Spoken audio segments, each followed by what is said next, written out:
Hello, ladies and gentlemen, and welcome back to another episode of Smoke and Fire. I am your not-so-humble correspondent, Robert Black. Hey, I'm Tony Motown Allen, sipping on a little Jamie. Anybody know me know I like calling it Jamie, but this is my Jameson. Absolutely. And I am having another first this time on the premiere episode of Smoke and Fire. I had my first old fashioned. This time I am having my very first Moscow Mule.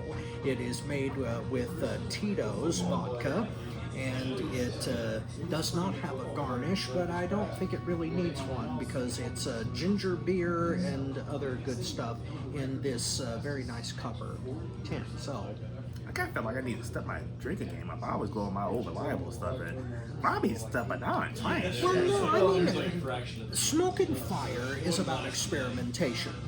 And since we are at the Villa Havana and they have a fully functional bar and great cigar choices, I'm breaking new ground here. Now, I like to do my experiments with like a flogger and some handcuffs and a safe word. My safe word is no! my safe word is I quit. No, I'm kidding. I'm kidding. That's I cannot use another catchphrase from our other show. So no, but this is pretty good, and I like ginger beer.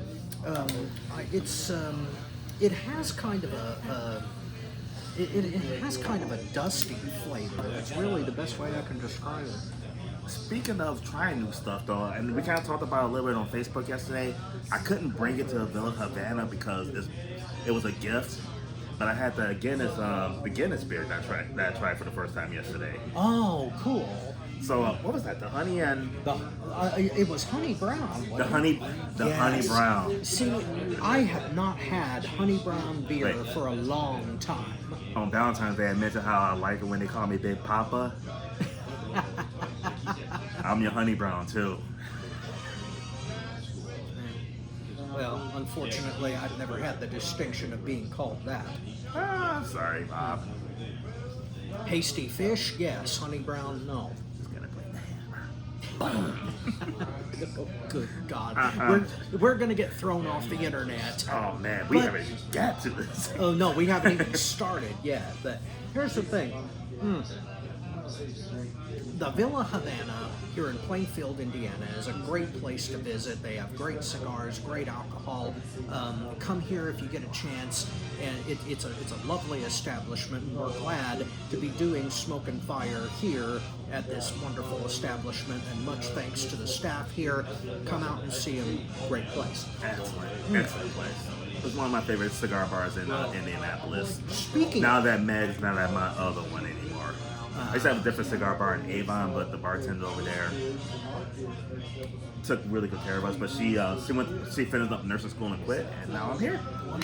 Well, God bless nursing school. Oh, I give them all the credit in the world. If she's as good a nurse as she is a bartender, then, it's always a good thing. Oh, without a doubt. Now, speaking of Indianapolis, Indianapolis is one of our subjects here because we recently had the Royal Rumble in town, and they made a hell of a lot of money. And there is the possibility, like somewhere down the road, that the Super Bowl could be coming here again because Lucas Oil is a big place. Yes. And from what I hear, I wasn't here for the Super Bowl when they was here before, though, but I heard that the city did really good for that as well, too. Yes. And speaking of Super Bowls, Yes, the big game is coming up, and now I have the FTW Future Focus jersey, which is a wrestling thing, but since but in all honesty, the big game already happened. well, yes, we are recording this. This is not live. This is Memorex, but we have not seen the game yet. It Now, happens if Tony tomorrow. kind of decides to spoil what we talk about on here, I'm gonna feel fucking good.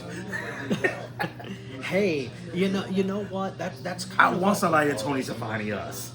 Get our ratings up. that. Spoil what we say on recording, so this could be our Mick Foley moment. Exactly.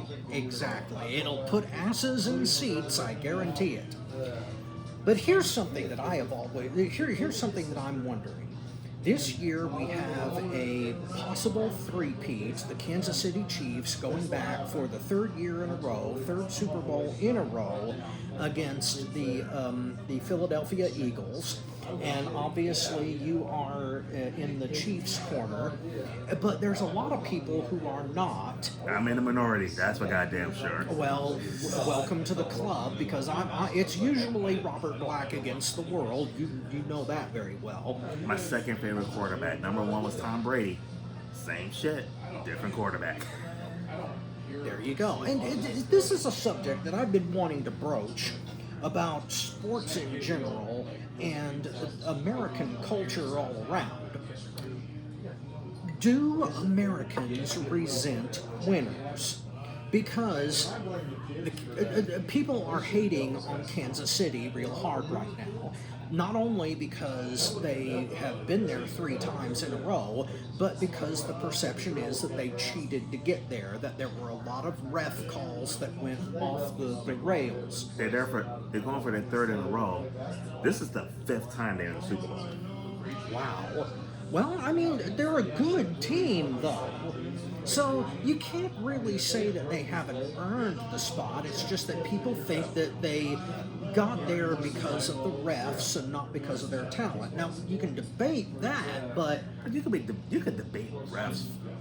People have been blaming refs for shit way before Mahomes was in the league. well, you see, this is why I am not a real big football fan in general, because it's almost the same as gymnastics judges. One little thing, one little call from the officials can determine entire seasons. And that aspect of the game drives me nuts. My best friend in the world, Mike, he follows football, especially college football, religiously, almost religiously. And every time we watch a game together, I tend to complain about these little bitty calls because they can completely change the dynamic of the game, and he gets like super annoyed with me because he thinks that I want the game to be like no rules at all, to be like barnyard, backyard shit. Like 1985. Exactly. He thinks that I want them to just go out there and beat the living crap out of each other until like one team or the other is dead, and that's not the case. I just wish that there were a simpler way to determine these calls that don't come down to the minutest little details and replays and just all kinds of crap to make sure that the referees get it right. Yeah. But, you know, other than that, American football is a good institution, but It's the greatest sport ever since Jordan retired. well, okay, Because back in the 90s, basketball was just as big. it was, which leads into this conversation, Yeah, I mean- because a lot of people back in the day, and you were probably one of them because you got the nickname Motown because you lived in Chicago and you loved the Detroit The Pistons. Detroit Bad Boys. Exactly. So, you were probably one of the people that may have been cheering against the Bulls The because... first 3 years, yes. Yeah, because they The won first 3 so- years, especially that first year. And my team could have three-peated if it wasn't for the Bulls. Yeah, that was 91, wasn't it? That was Yes. the year they stopped them. Yes. Yeah. And it was because of Jordan. It was because of Jordan. So I imagine that you were super pissed. I was, yes. Especially since you were surrounded by people who were so damn happy about it. And now you know. They were even more happy because they had to listen to my mouth for 3 years prior to that, because even though the Pistons didn't win back in 1987 when Isaiah Thomas decided to be a little bitch and not even suit up for Game 7, it's the fucking NBA Finals. T.O. played with a broken freaking leg. Why couldn't you? you little bitch. Not that I hold a grudge. But 87 could have went a lot different if Isaiah Thomas wasn't a bitch. Well, welcome to... And if anybody always say like, oh, Motown call women bitches too much. No, I call a bitch a bitch. It don't matter if they male or female. And Isaiah Thomas was a bitch. Isn't there a song about that? Some of you men are bitches too. Ice-T. Moscow Mule. Anyway. But yeah, I was definitely one of the ones that was not happy with the Bulls in the first three. I say the first three because the Bulls decided to go into Motown and bring in Dennis Rodman, my favorite basketball player of all time. I couldn't hate on them because they had my favorite player. I love Dennis Rodman. Well, Who got more rings than LeBron James? Well, yeah, that's true. Well, people hate LeBron James too, for basically the same damn reason. And Similar reasons, but I think I can't really speak for everybody, but I think some of the people hate LeBron James because GOATs don't call themselves GOATs. You have never heard Michael Jordan call himself the GOAT. You have never heard Tom Brady call himself the GOAT. You never heard Tiger Woods call himself the GOAT. But they're recognized as GOATs for what they do out there. LeBron James crowned himself the GOAT. And I think that rubbed a lot of people the wrong way. Okay, but do people after a while start hating the GOAT? It's kind of like what they said in The Dark Knight. You either die a hero or you live long enough to see yourself become the villain. And there were a lot of people that hate Tiger Woods too because he was that damn good and couldn't be beat. To a lesser extent, LeBron, because right now there's nobody that can really take him on and win. And the same was true of Jordan, Magic Johnson, Larry Bird, and Tom Brady. I mean, when it comes to the football and the Super Bowl, and a lot of people forget, well, no, a lot of people haven't forgot, they still hate Tom Brady, but for the last 10 to 15 years, the AFC and the Super Bowl has been dominated by two people, Patrick Mahomes and Tom fucking Brady. Tom Brady got more championship rings than any franchise in the NFL. That's true. The Pittsburgh Steelers and somebody else. Oh, and the New England Patriots have 6 rings. The most for franchises. Tom Brady has 7. That's why they hate him. Well, there's also the cheating allegations because you know what? Bears, my beloved Bears, because I always say I had my 2 favorite teams are the Chicago Bears and Tom Brady. Those are my 2 favorite teams.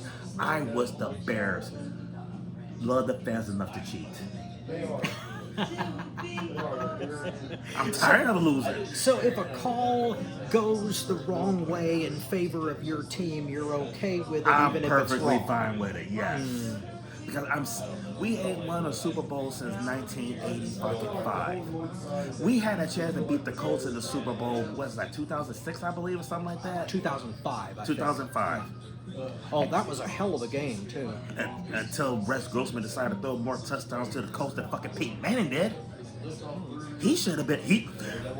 I don't remember who was the Super Bowl MVP. I think it was Peyton Manning, but no. The real MVP was Rex Grossman for you motherfuckers. That's who it was.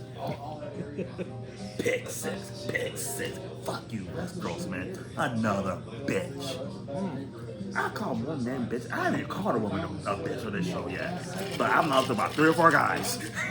Well, you know something?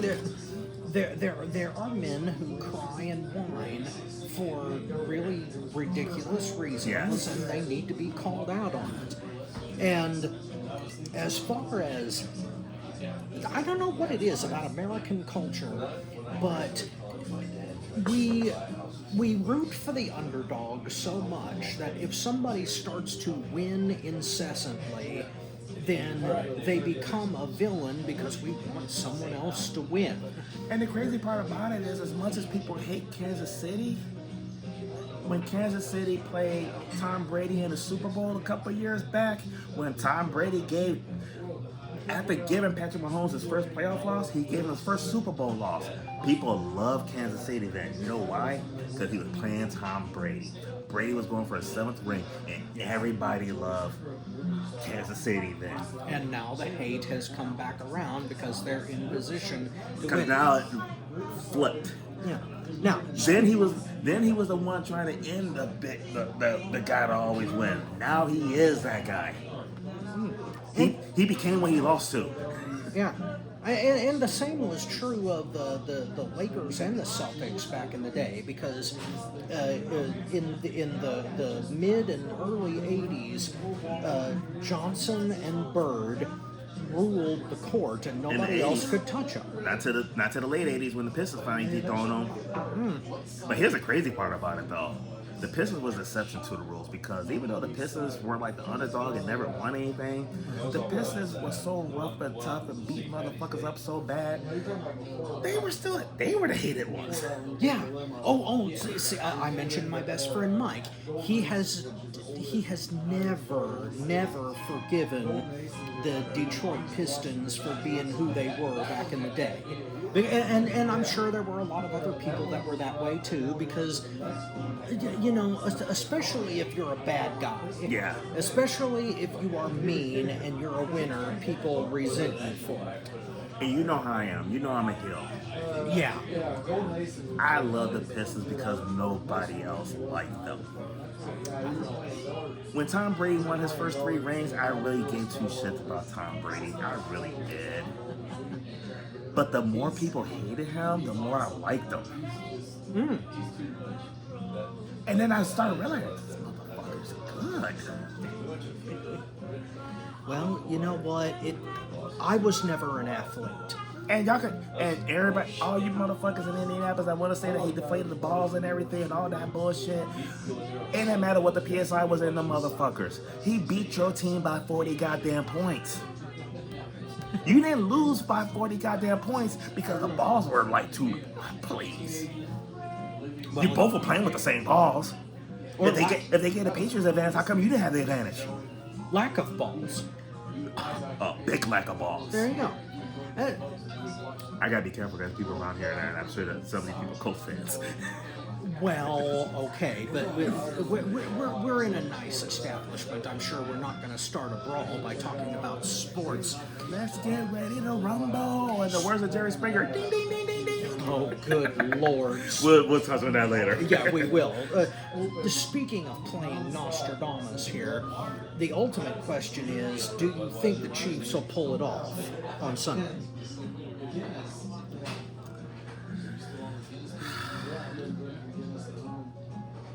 I'm torn. I think they will. I think he's going to be the first quarterback to 3-peat, and then people are going to crown him the GOAT. So as I'm saying, I think they are going to do it, and I think he's going to win 3 in a row. He's still ain't the GOAT. You know why?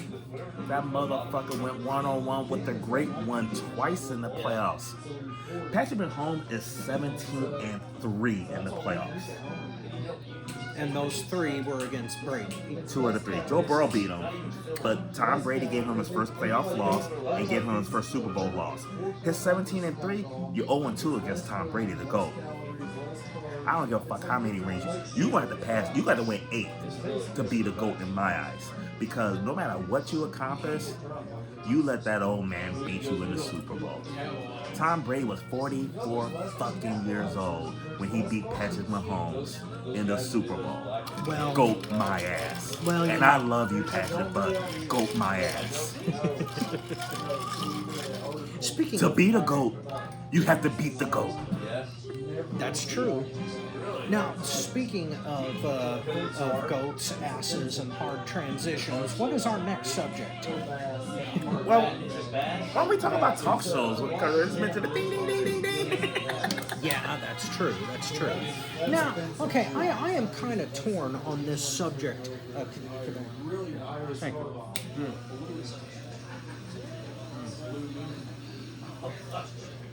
Whoa.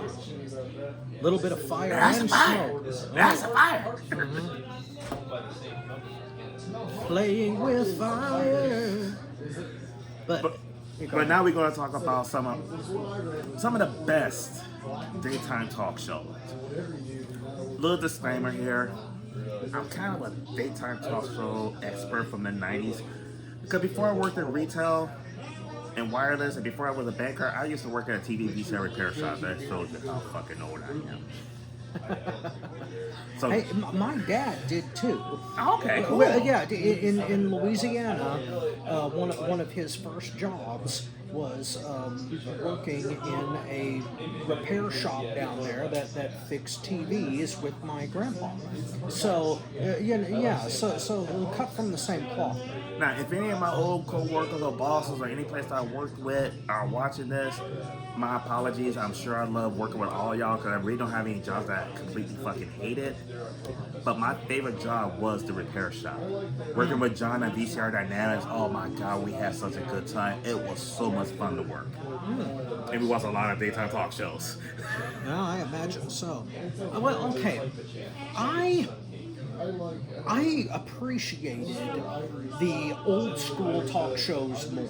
Yes, me too. Like Phil Donahue and those guys, because maybe even Dr. Phil a little bit, because he's more old school than anything else, and they tackle subjects that are a little bit more serious. They still get the, especially Dr. Phil, still gets the loonies on there, like the Cash Me Outside girl. What is her name? I can't remember.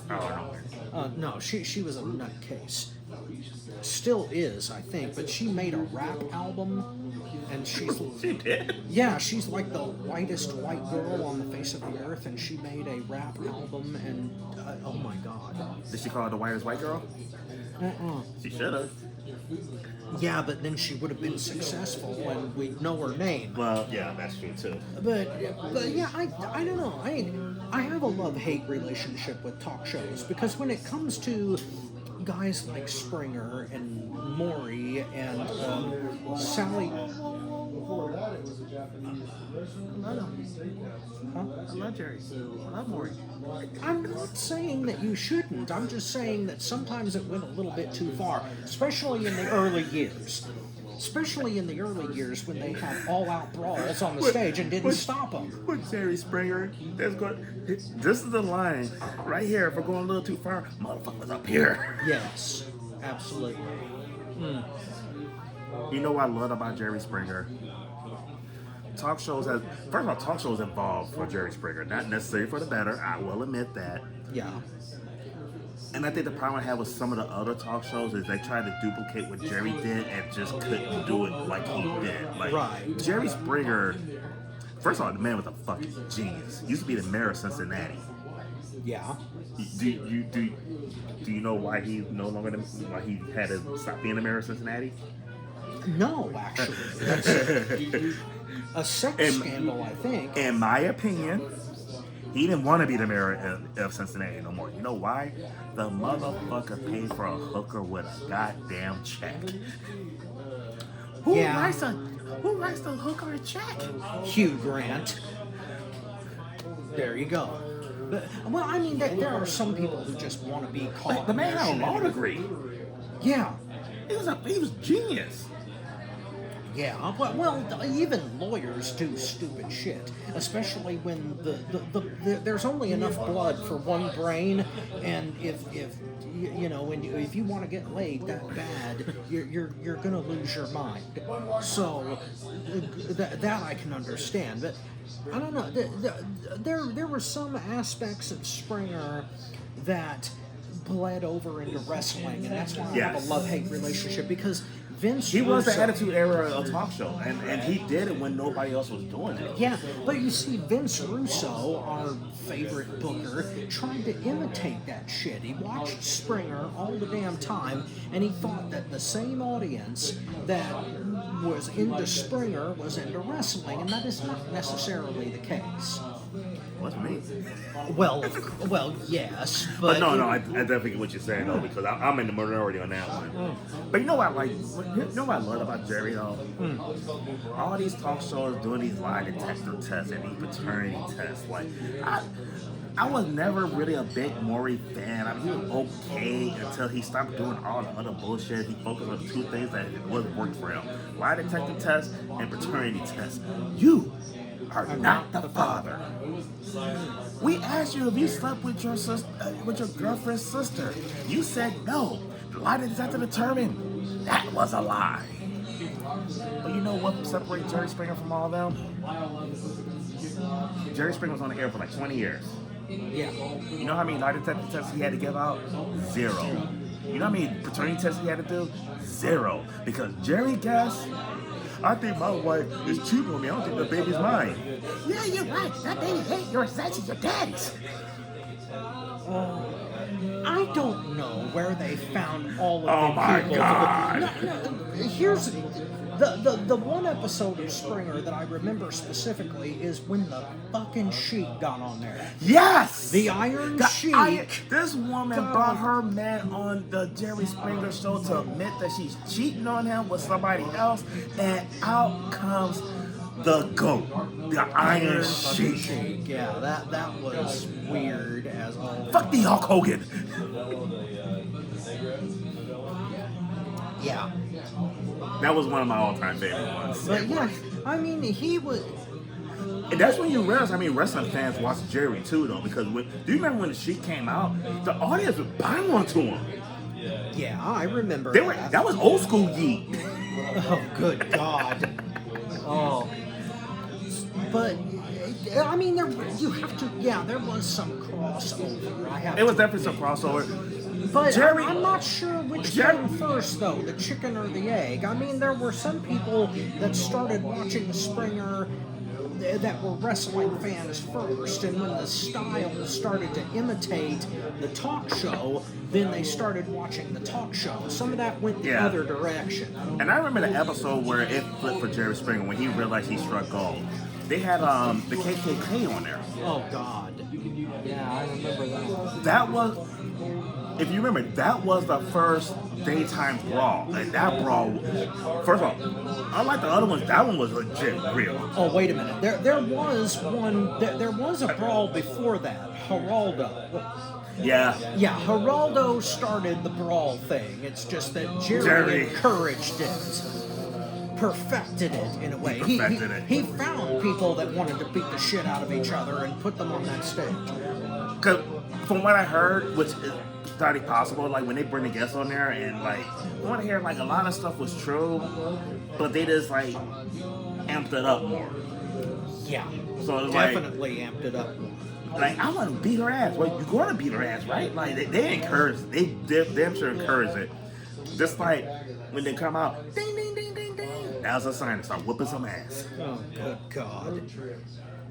I don't know. Well, talk shows in general just got really weird after a while. There was that, I can't remember whether it was Sally Jesse Raphael or some other woman. But the one I'm thinking of is Jenny Jones. I don't know if Jenny you're- Jones. with Yeah, the guy the episode I'm thinking of was this guy brought his friend on there to tell him that he liked him. that he had a secret admirer. Yeah. He assumed it was A woman. his woman, the woman, the big girl that came out, but it turned out to be her gay friend. And that was when the downfall started, when they really started to scale things back. They had to because Somebody died. Yeah. like the guy exactly. he played it all fine, like I ain't into it, he was cool, but then like 2 days later he killed the dude. I think it was like a week later or something it like that. was shortly after the show though. Yeah, it was very shortly after the show, and he went nuts. And Jenny Jones never recovered. No, she did not. Sally Jesse Raphael, I thought she pretty much kept it straight, narrow. She was more tame. Yeah. She was like a Boring as female fuck. Donahue. Yeah, she was boring as fuck. Yeah, Phil Donahue was boring as well. And that's not to say that daytime talk shows, never had a good subject material. I mean, Dr. Phil does cover legitimate subjects every once in a while. And Geraldo, strangely enough, was the first. Geraldo. Yeah, Geraldo was. I think he may have had his show like late at night at first, and then switched it to days. But he, in 1975, was one of the first people to publicly show the Zapruder film. Yeah. Yeah, which I find very strange because now Geraldo is a joke because of the whole Al Capone's vault thing. He screwed that up royally. Man, that was his Jenny Jones guy died moment. Yeah, I remember watching that as I was like, it was supposed to be huge. yeah, it was supposed to be huge, and it turned out to be a fart in the wind. I mean, I was like 7, 8 years old at the time, and I still remember that shit. You gotta appreciate the fact that he was willing to take that risk, though, because it's like, because the way it turned out, you know, like with Jerry Springer coming to the talk show, it's like it's all rigged and it's this and that, though. And that's Geraldo- because of Geraldo's mistake. Well, yeah.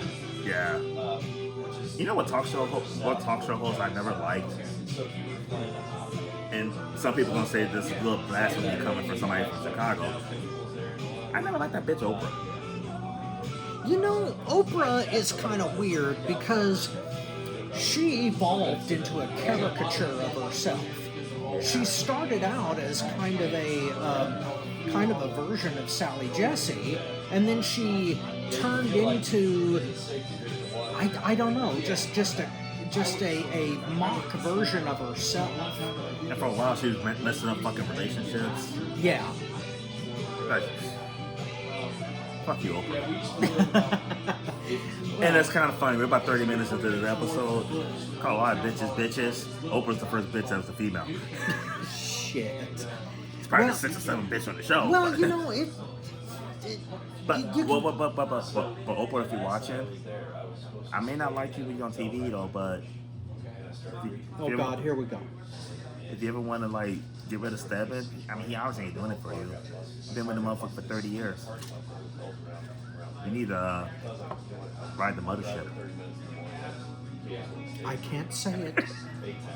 I desperately want to say it, but I can't. It's for another show. I ain't gonna lie though, I seen that Oprah had a balls, and I give this woman credit for throwing herself out there like that. But this is the reason I said I'm gonna need like a gallon of Jameson if I'm hooked up with Oprah. She was on air without makeup, like she like had the cameras rolling.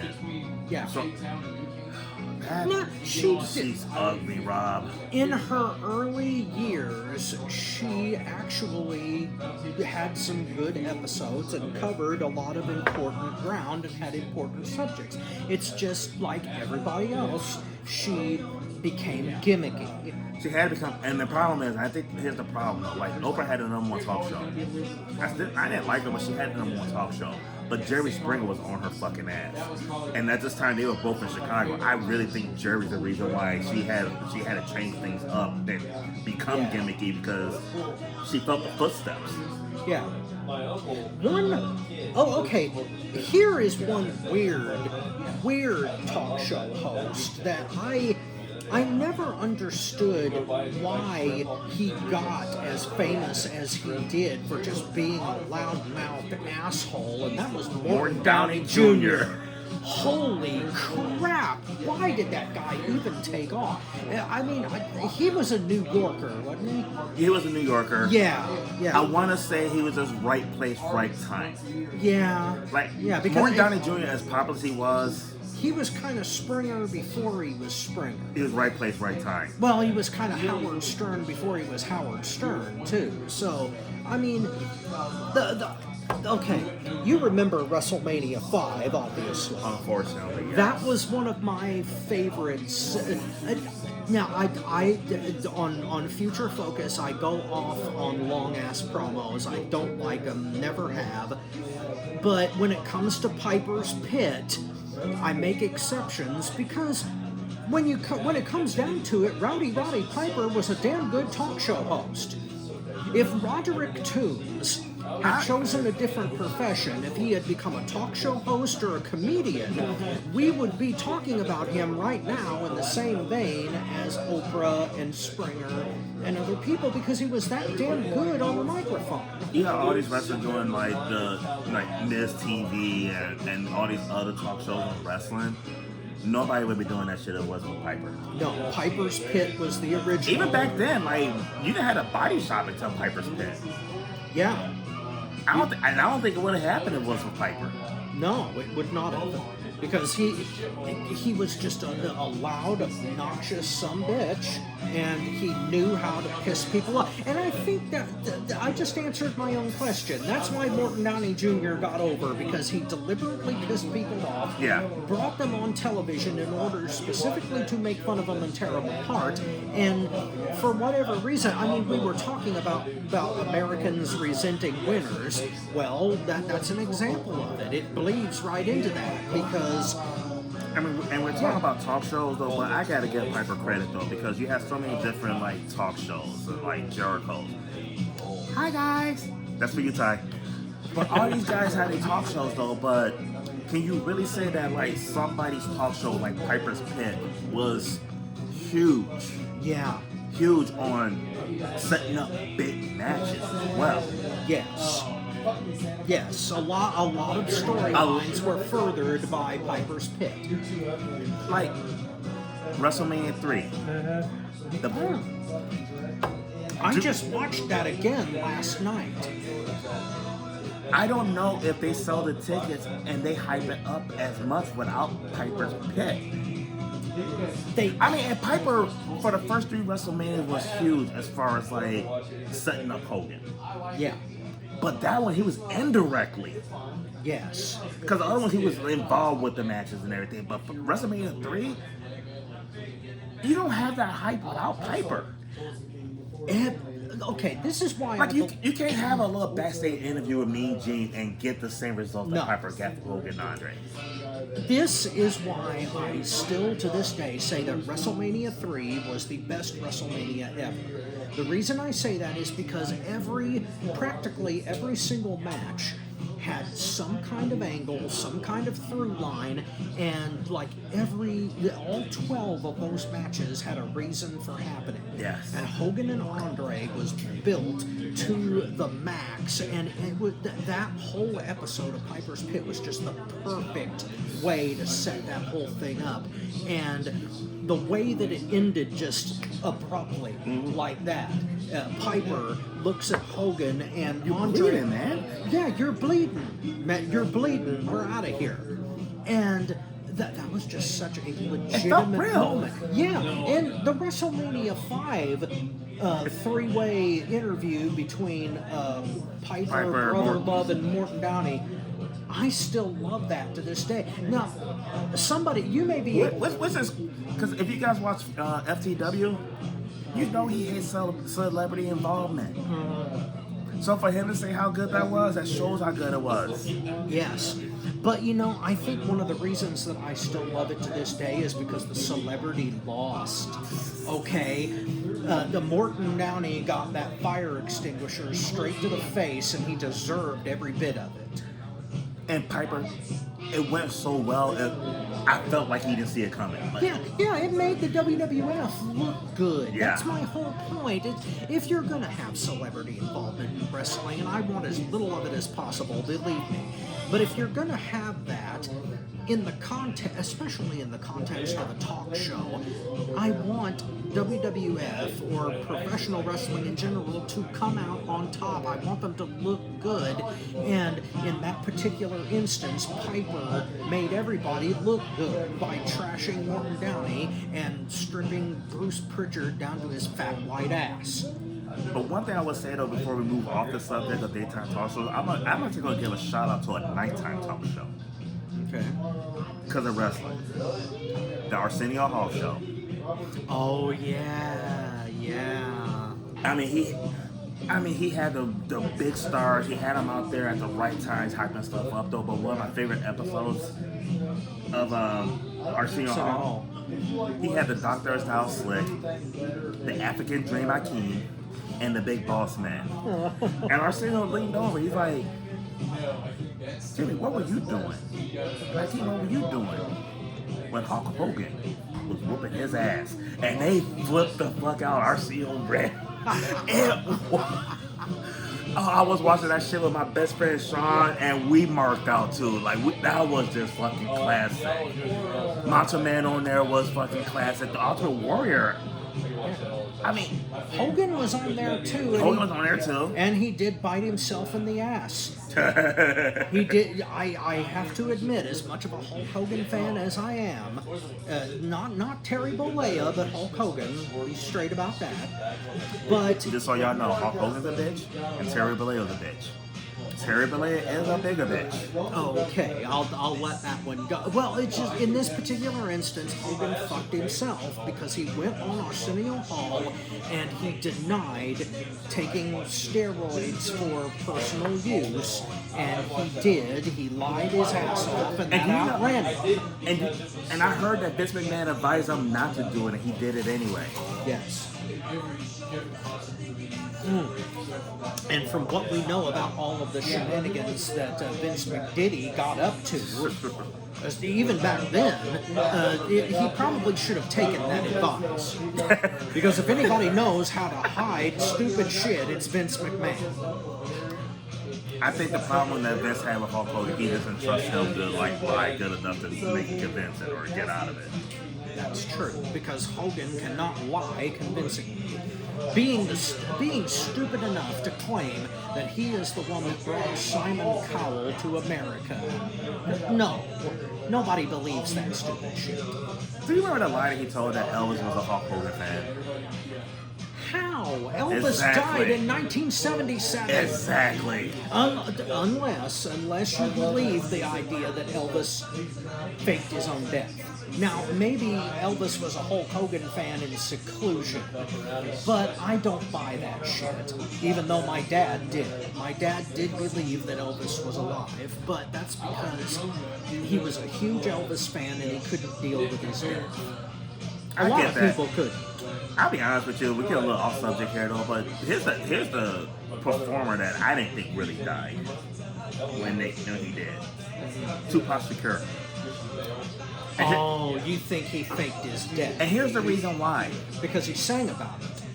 Not only that, this motherfucker released like 3 fucking #1 albums since his death. Like, he kept making shit. Now, wait a minute. There's a caveat here, because Prince is doing the same thing, and he's also dead.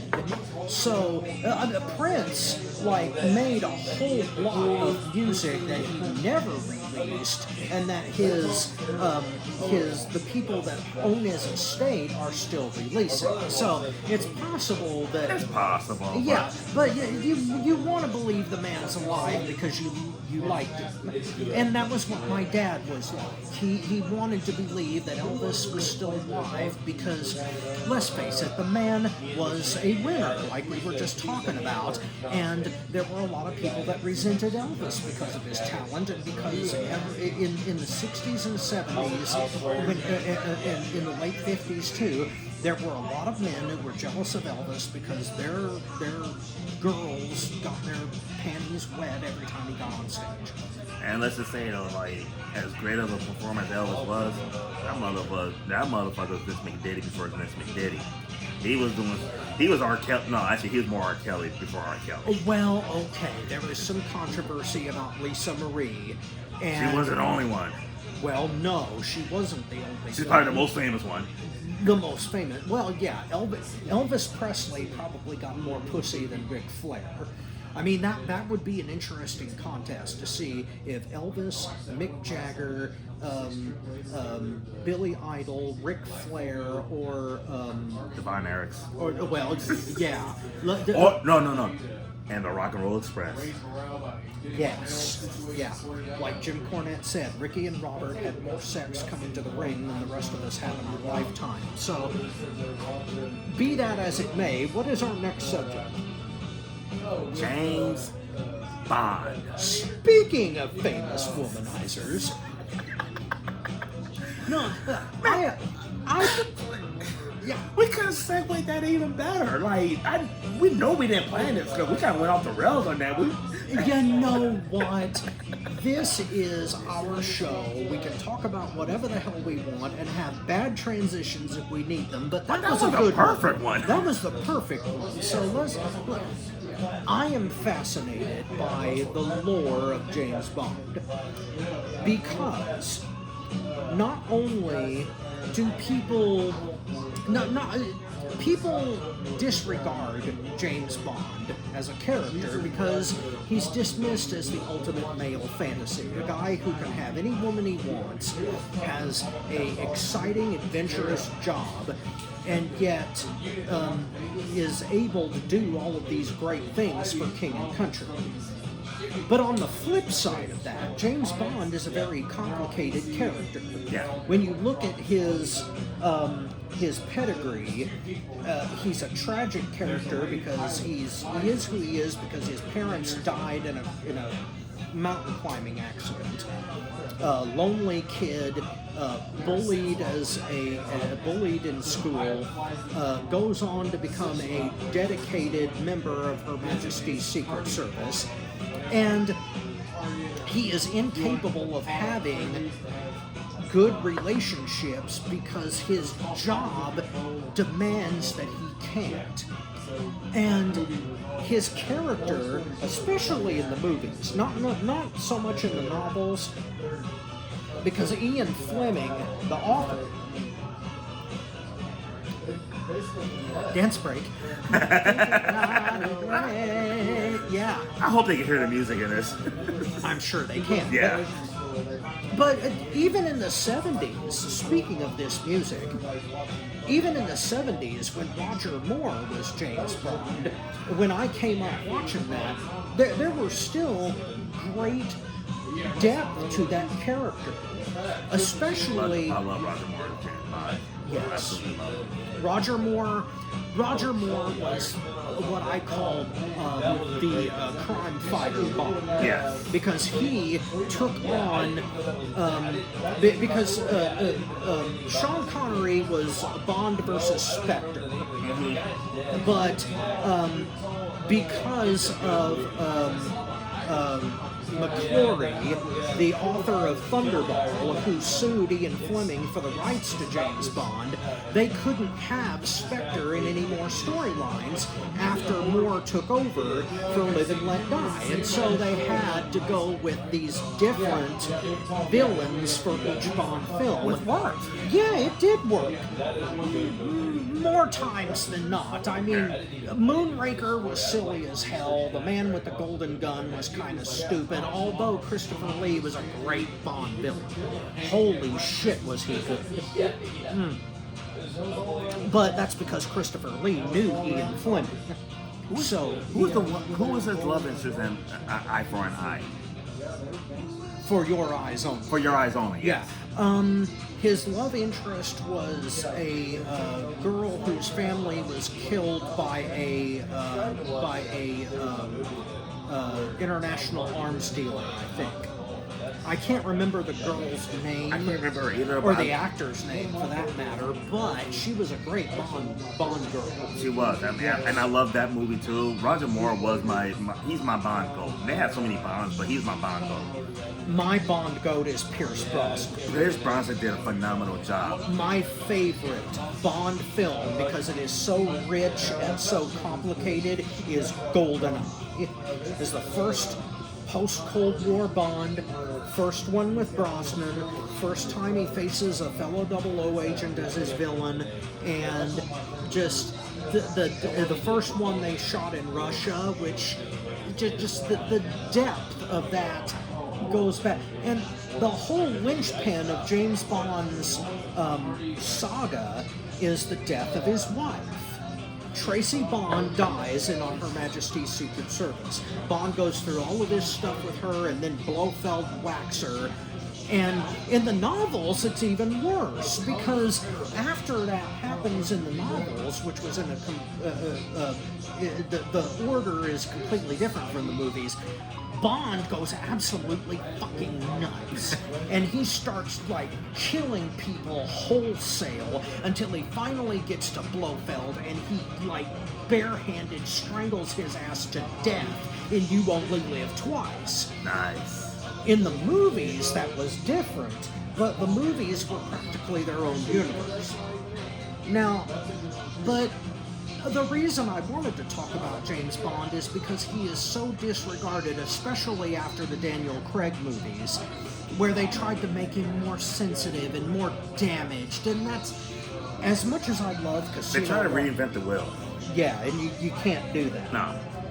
Especially the last one. Always and Forever, the worst James Bond film of all time will be No Time to Die. Always and forever the worst. Spoiler alert for those who have never seen it, but you do See, not. don't waste your 2 hours of your life. Yeah, you do not kill off James Bond ever. That's absolute horseshit. And they basically killed the franchise because how do you come back from that? You either have to bring him back to the 60s, which has its own complications in and of itself, or you have to figure out a way to bring him back to life. Now, how the hell are you going to do that? Especially He's not when- Michael Myers. No, especially when Hollywood writers are so fucking inept today that That's the problem. The creativity in Hollywood writing is not what it used to be. exactly. And They rely on too much bullshit. yes, and plus people who write in Hollywood now hate characters like James Bond because he is a strong male archetype, Yeah. and Hollywood in general hates with a passion strong male archetypes. Yeah. And that seriously pisses me off. I would like to write a James Bond script, but given those limitations, how the fuck can you? So I love James Bond, especially the Pierce Brosnan years, because those movies just showed a side of Bond that was tough, but complicated and wise. And you know, as much as you gotta love Sean Connery because he was the original, and there was just no way to top those. There's no way to top his James Bond because he perfected it. So much so that Ian Fleming changed the origins of James Bond because of Sean Connery's performance. He originally hated the idea of having a Scotsman play Bond, but then Connery was so good that Fleming changed his origins so he could. That's good acting. The thing was, in my opinion, with Sean Connery and Roger Moore is generational, though, in my opinion. Because I think our generation was drawn more to Roger Moore because that was our Bond. Yes. But the ones, people older than us, love Sean Connery. Okay, now here is a subject we need to broach because it is important to get your perspective on this. Is the movie Live and Let Die racist? I didn't think it was. You don't think it was? No. Do you think it was blaxploitation? Okay. Yeah. Okay. Blaxploitation, but not racist. Yes. Okay. Because there's a lot of people who feel that way about that movie, but that was one of the first Bond movies I ever saw as a child. Yeah. And you can't beat that fucking song. That is just the best Bond theme ever with Paul McCartney and Wings.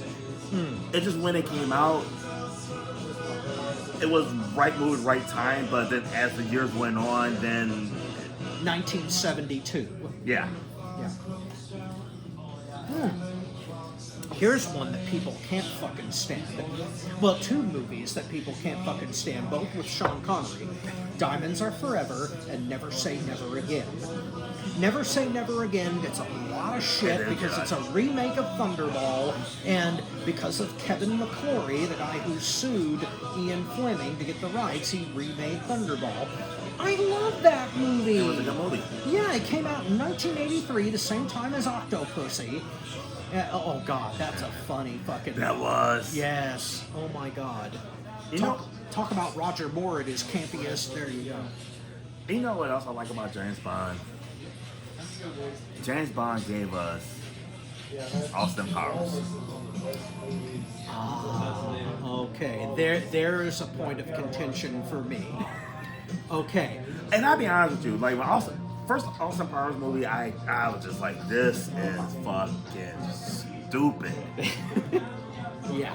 I hated the first Austin Powers movies. But then by the time they got to the third one, and I called him Minion. Oh, okay. Look, And Go ahead. And I think another reason I like this because like when that came out, I was in my first marriage. I had my 3 girls. My girls from previous, Right, stepdaughter, right. so they had their dad. So I was never a dad, father, or anything like that. I'm Tony. But after that movie, I was Faja. Oh dear God. Faja, Faja, can you hear me? Faja. Oh good God. Actually, I think that the end of that movie, where Goldmember was played by John Travolta, I think he actually should have played that fucking role. He should have. Yeah, he should have played it. Okay, I have a love-hate relationship with the Austin Powers movies. I get where they're going for. And there was a time in a place in this world where Michael Myers was funny. But by the time Goldmember came out, the shit was old to me. And I couldn't stand the fact that, they were trying to make Bond serious at that time. And Goldmember and Austin Powers in general was more popular than the actual thing. Because I was amazed after the first movie how popular it was. I was amazed. yeah, I was shocked. Yeah. I was just, wow. Like, and that's how I got stuck watching the other ones though, because my circle of friends, I was the only one who was like, this is stupid. Y'all like this shit? And then I ended up liking it by the third one. Okay, I think that there's a philosophy that was it was in a novel, Hannibal, about Hannibal Lecter. It was Yeah. like the sequel to Silence of the Lambs. There's a philosophy that says too much flowers are too much, but way too much flowers is just right. And I think that's kind of what they did with the Austin Powers I think series. so too, yeah. Too much comedy is too much, but way too much camp is just right. And I think with The Spy Who Shagged Me, I think that was where... That's what... Yeah. Yeah. And Roger Moore's best films, ironically enough, was when they backed off on the camp. Spy Who Loved Me, For Your Eyes Only. Those were his 2 best films, and they were Absolutely. serious. Yes. Especially that badass scene in For Your Eyes Only when Bond finds the asshole who killed his friend, shows him the key, throws it in the car, and then kicks the motherfucker off the side of the cliff. That was Roger Moore's most badass scene. Yeah. And it defined his Bond, too. All right.